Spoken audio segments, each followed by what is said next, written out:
The new Star Trek series is very much anticipated. People are excited about it. Although there is one group that has been extremely critical because of some of the casting decisions. Now, it does star an Asian actress, Michelle Yeoh, as the ship's captain, and a black actress, Sonequa Martin-Green, as her first officer. Now, as you can imagine, some people are riled up because they equate the casting decisions to so-called white genocide. Okay, I would look up what genocide means first before using the term. Right. Well, it's funny because the same people, same type of people who criticize the casting decisions for Star Trek are also the same kinds of people who pretend like they're very concerned about things like the Armenian genocide. But nonetheless, the series YouTube page has been bombarded by comments labeling the show a SJW, or social justice warrior plot aimed at shoving political correctness, forced diversity, and even cultural Marxism down viewers' throats. And so just a few examples of tweets that are out there. One person writes, Star Trek introduces white genocide in space as if diversity could make it to space.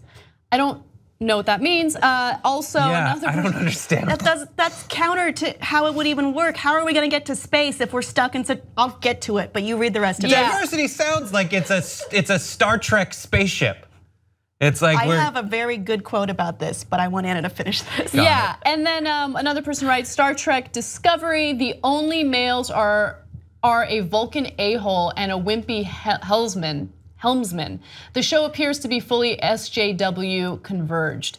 Okay, so before we move on, I just think it's important to note that Star Trek has had diverse casts in the past. Every single cast has been diverse. That's right. Every single one since the 60s.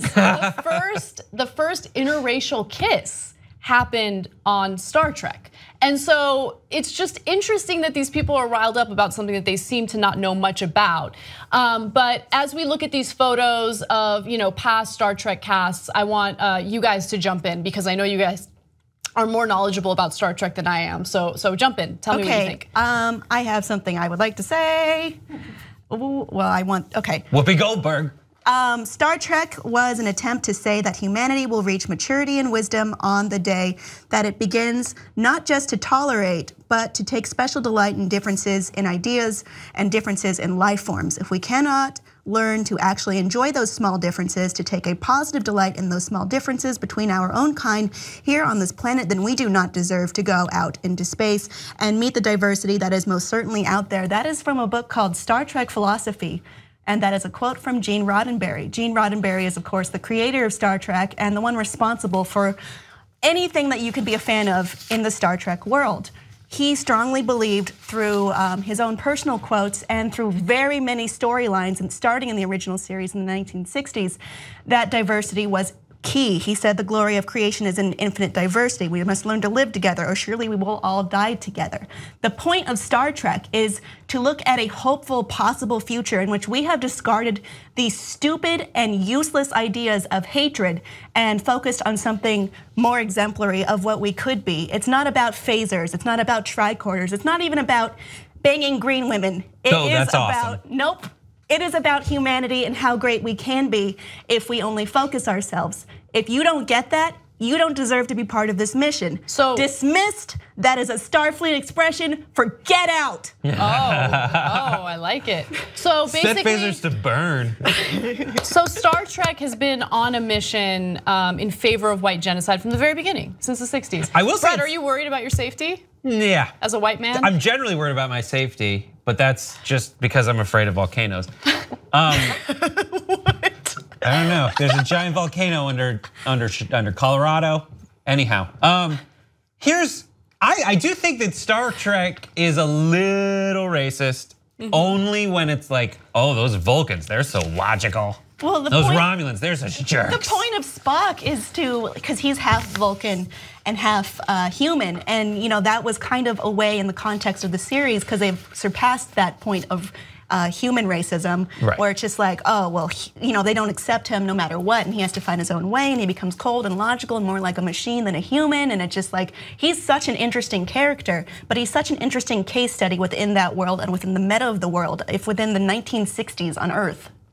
Wow. Yeah, I'm totally with you. And this kind of exposes this one dynamic that happens all the time on the internet where someone just knows that they want to disagree in a specific way, so they don't really even begin to appreciate the source material that incited this disagreement. They just want to get it if that's jump how over. you feel. Yeah. Right. It's great. And you could say that, look at the original Star Trek. It's like all the white dudes were such nerds. And there's like, and then the captain, he's such a slut. He just goes and sleeps around and gets them into trouble.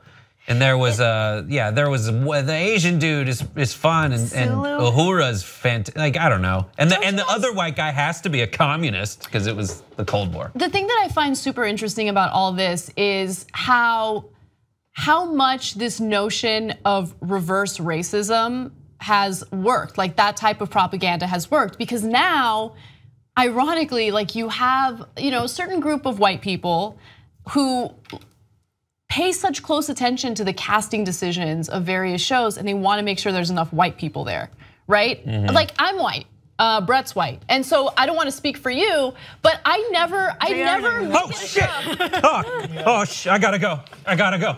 I mean, we're about to be victims of genocide. I gotta go enjoy some privilege. I'll be right back. But I never watch a show or a movie with like a critical eye regarding white casting, right? I've never thought to myself, like, I feel underrepresented while watching the show because there just aren't enough white people. There's something super wrong with you if you're that insecure, if you're that, I don't know what you're afraid of. You have all of the advantages. You have everything. You have everything. You've had everything, right? You don't understand how important representation is if you've never felt like you haven't been represented. But it's so important. I mean, especially if you're a kid, seeing someone who at least somewhat looks like you. It doesn't have to be race. It can be maybe your body shape, maybe something very particular about you. When you see a character represented who looks like you feel validated. You don't feel like you're an outsider. You feel like you can achieve things and you can do things. And it can mean everything, especially if you're a child looking at this. Podcast The Young Turks anytime you want. tytnetwork.com/join. I think it's weird. No, it's not weird. In fact, you'll think, I'm like a smart person. Do it now. tytnetwork.com/join.